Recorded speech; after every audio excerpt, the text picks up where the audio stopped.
Notice of a regular meeting of the City of Friendswood Planning and Zoning Commission to be held Thursday, September 21st, 2017, beginning at 7 p.m. in the council chambers at City Hall located at 910 South Friendswood Drive, Friendswood, Texas. Item 1, call to order. Item 2, communication from the public committee liaisons. To comply with the provisions of the Open Meetings Act, the Commission may not deliberate on subjects discussed under this agenda item. However, the Commission may direct such subjects be placed on a later regular Commission agenda for discussion and possible action. Do we have any comments from the public? Anyone here to address the council? Very good. Item number 3, the consent agenda. These items are considered routine and ministerial nature and will be enacted with one motion. There will be no separate discussion of items unless a commissioner or citizen so requests, in which case the item would be removed from the consent agenda and considered separately. Item 3A, minutes of the August 17th, 2017 regular meeting. Do I have a motion? Motion to approve.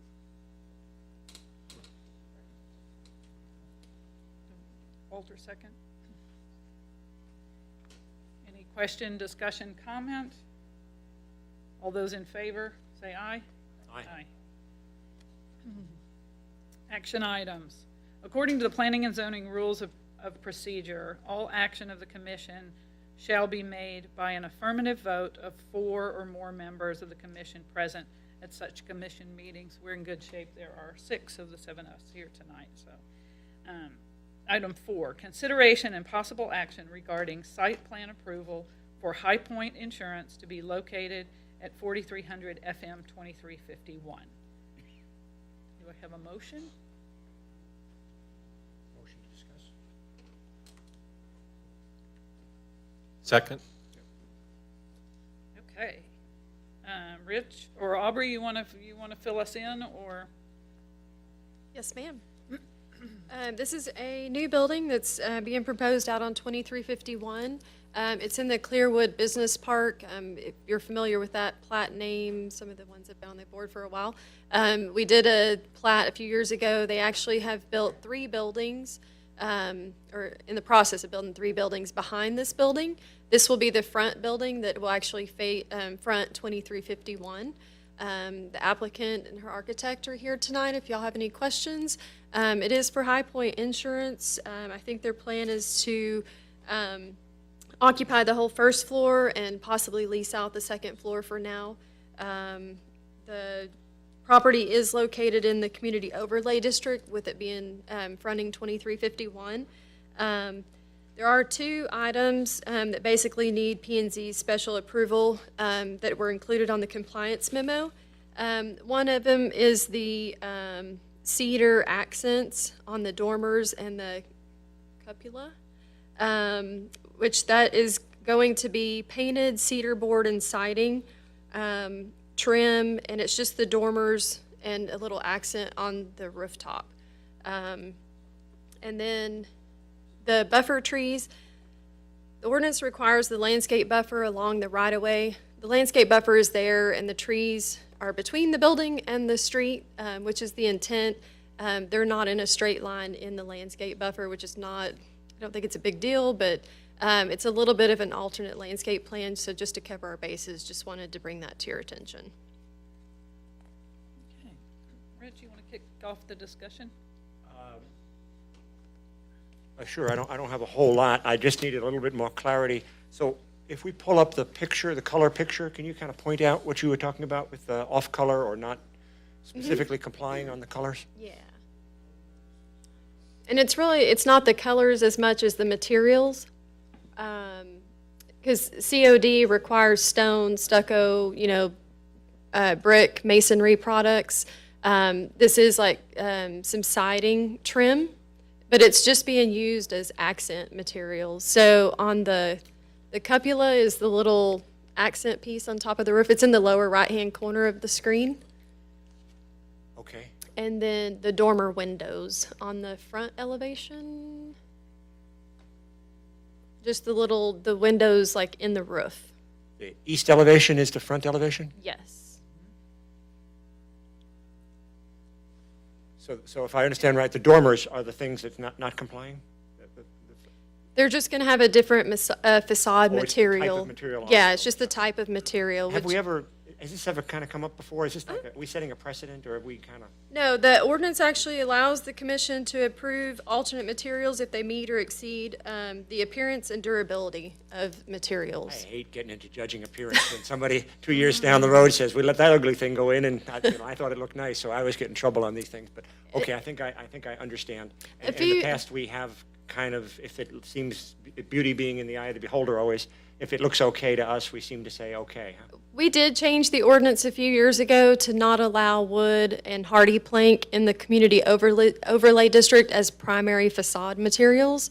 But we did leave the caveat in there, especially that hardy plank could be used for trim and eaves and overhangs as accent materials. It is a durability and maintenance issue with wood, but with it just being used as accents, I don't think the longevity of the building would be jeopardized in any way with that, so.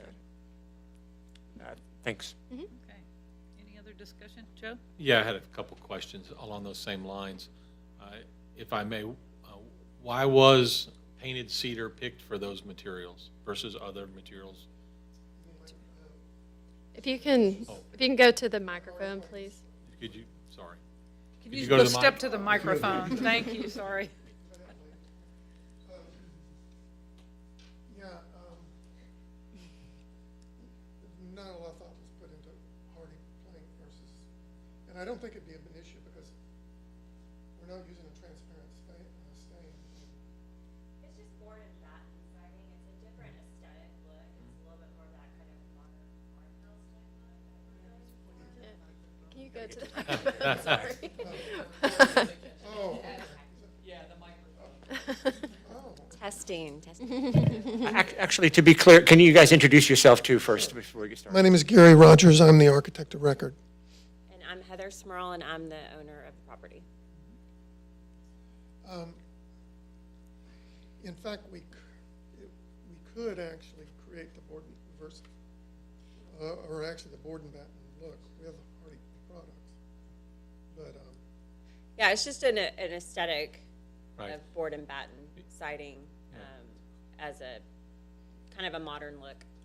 Okay, 'cause I mean, obviously, the cedar trim is there with the clear coating or cedar look. So I was just curious why you went to a wood product on like the dormers and that sort of thing. Well, I wanted a board and batten on a lot more of the building, but I didn't figure y'all would go for that. So that was about as far as we pushed it. Okay, but it's going to be painted. Is that correct? Yes. yeah, actually those accent things on the roof and the cupola also, those are the only. It'll be those are the painted only board and batten. painted items, other than pre-finished gutters and downspouts. As the architect, any concerns on the longevity of those products, the wood products in this service? It'll require probably maintenance every at least 10 years, yeah, to kept up.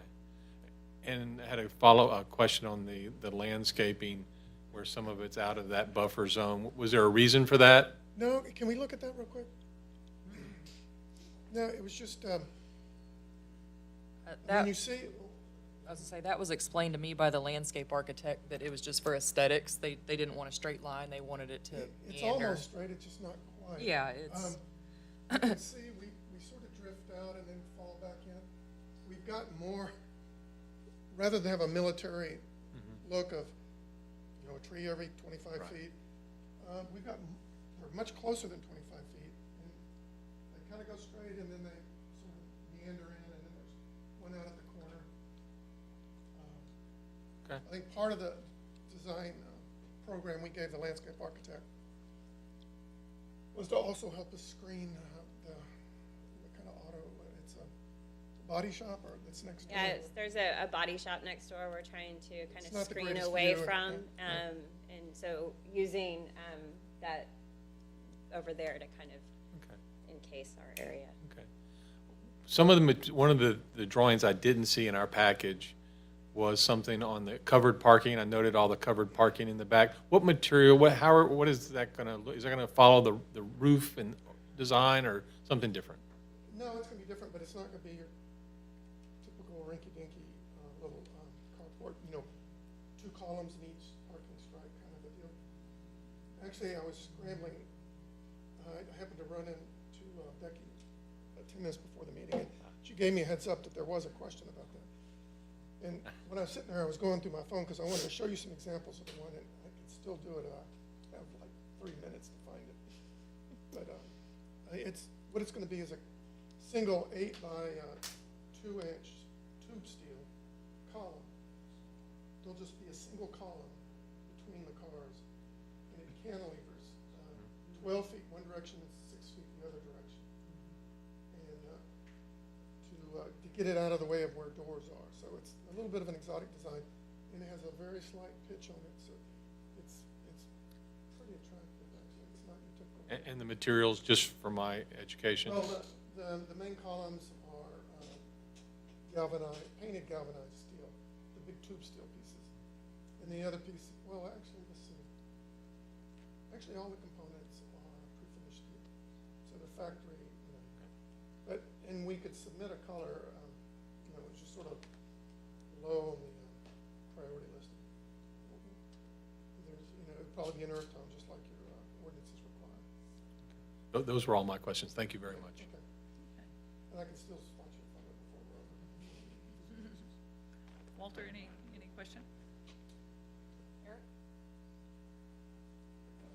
I guess one question, the lift station in the back, is that associated with you guys, or is it existing? That's existing. The business park, I guess, when they submitted it to the city, I mean, I guess the original civil engineers figured out the needs, regional detention for the different parcels they were going to develop. And I guess they realized the flow lines that they were dealing with to connect with the city system that required a lift station. So it's already back there. It's right in the middle of our 10-foot rear setback line. So is somebody from the city confirmed we've got adequate sizing back there? Yeah, that was, I'm sure, that was about 2 years ago. The drawings I saw, in fact, we had to get copies of all those drawings that the city approved and, the construction drawings for all of that to give to my civil engineer so he could design our work to connect into it. I'm sorry, sir. Yeah, it was kind of weird. The center sewer lines come out of our building. Instead of going to the street, they head back to that thing. So is that, yes, somebody from the city would be somebody would rule on that, whether it's adequately sized? Yes, yeah. All those, when we platted those, it'd be 4 tracts of land. They have to provide water and sewer to each of those tracts. And then the pond, is that for runoff from your facility? That's back there? Yeah, well, actually, if you look at that whole business park, there's like, I don't know, our acreage is probably of the developed property that is being sold to other people. We're probably like 20% of the overall land, maybe less.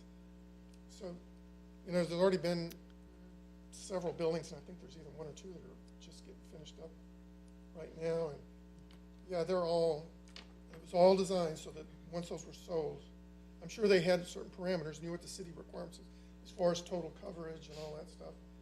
And they said, okay, here's what the runoff's going to be. And I guess they got it through the engineering department. Somebody decided who's going to maintain that pond? The Now, Clearwood, that's above my pay grade. I don't know. the Clearwood Business Park, the original plat developed that as a development. So all of the drainage and utilities are installed and accounted for, and there is a property owners association. Basically, Clearwood owns the property. They didn't sell the 3 rear lots. They leased them. Okay. One last question, just timing. When do you expect it to be built? Tomorrow. If we don't have any more floods, Our goal is to move in June or July of next year. yeah, we've got actually, I just saw on the way here that the contractor submitted a revised contract. And if that ends up being okay, and we get our permit, which we may be another, I don't know, a few weeks from, I don't know. I guess it depends on us, but it's an 8-month construction project, so let's just say maybe 9 months it'll be finished. Thank you. Yeah. Anything, Brett?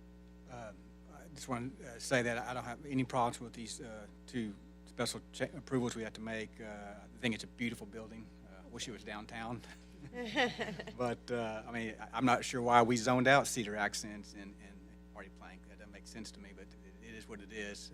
I think having buildings with some nice natural materials is a good thing. So, beautiful building. Can't wait to see it go up. Thank you.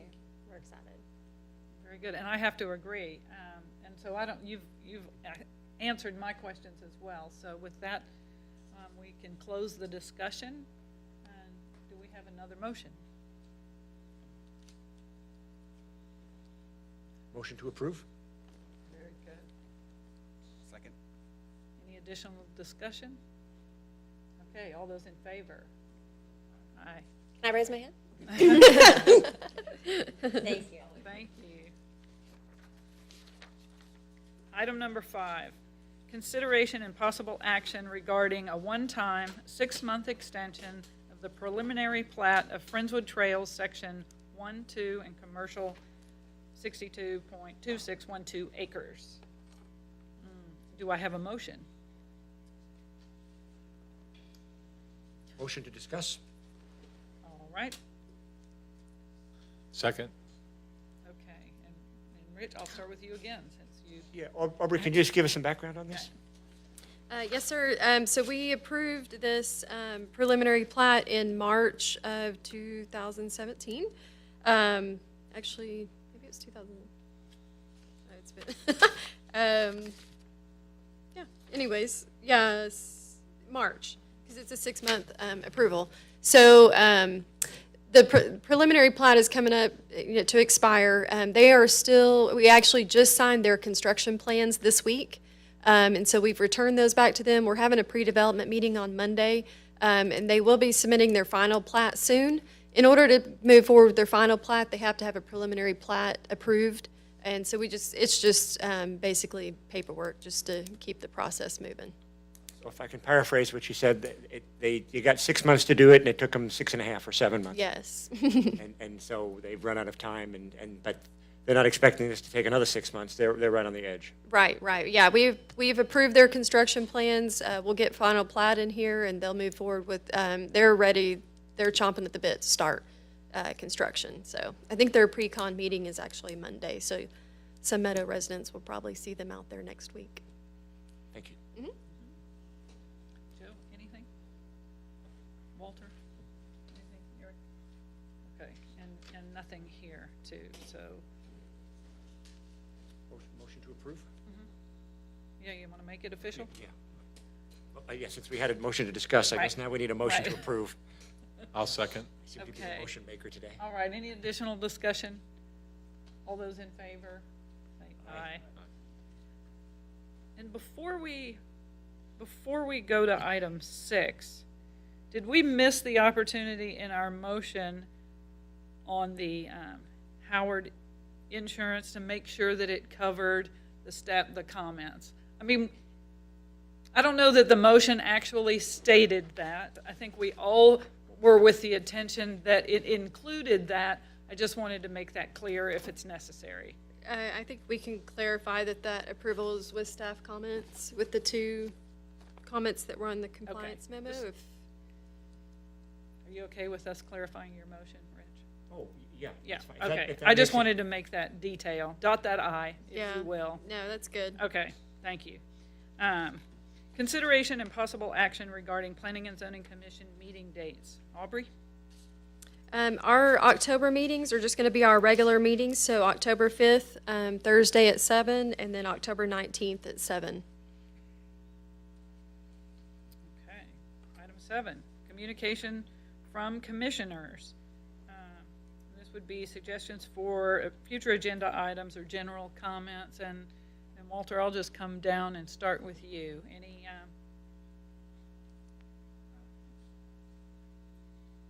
I'm still a new kid on the block, so I'll just pass to the next that's person. just fine. Thank you. Joe?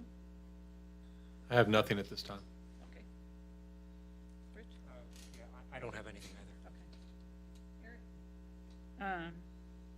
Brett? Just saying that we hadn't started our subcommittees because obviously Hurricane Harvey messed that up, so we'll be resetting that process here real soon, get back on the subcommittees. Right, and that, I don't have any other additional detail there. Councilman Hill?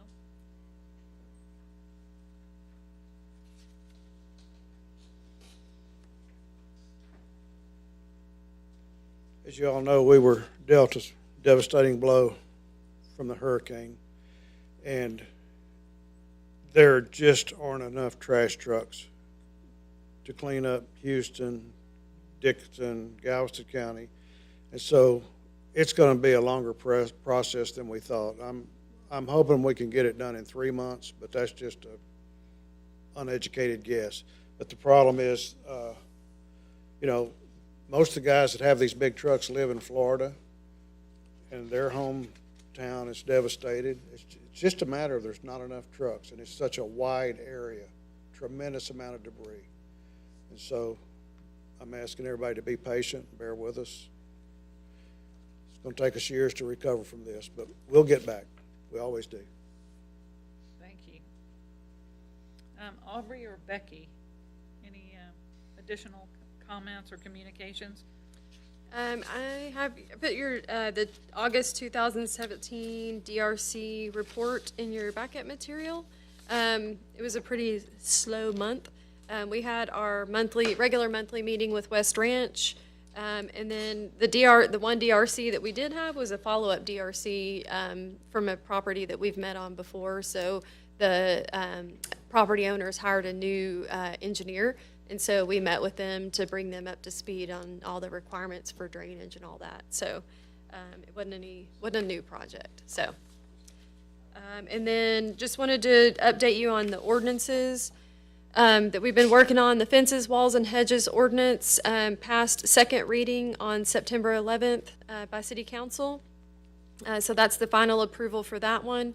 So the new requirements for fences will be the 2 acres or 150 feet of street frontage. And then the zone change for Verizon Wireless Tower, which many of you were not on the commission when we approved that or gave our recommendation. We actually gave our recommendation in September of last year. We had some local pilots that were opposed to the location of that tower and the height and everything. And so they worked with Verizon to come up with some compromises on that tower. Verizon actually lowered the tower from 120 feet to 80 feet. They are putting orange and white striping at the top of the tower for visibility, according to airline safety requirements, and they're also putting some safety lighting at the top of the tower. So that was approved with first reading, City Council on September 11th, and then the Vergata property from OPD to CSC that we acted on August 17th was approved first reading. So. Good question. It is going to be behind the Walgreens here at 518 and 528. Behind the Whataburger. Yeah, there's a grassy area back there. Okay, so just to let everybody know, we will adjourn our meeting downstairs, but we will be moving to the upstairs conference room for a training session. So we'll continue in work session up there. So we stand adjourned.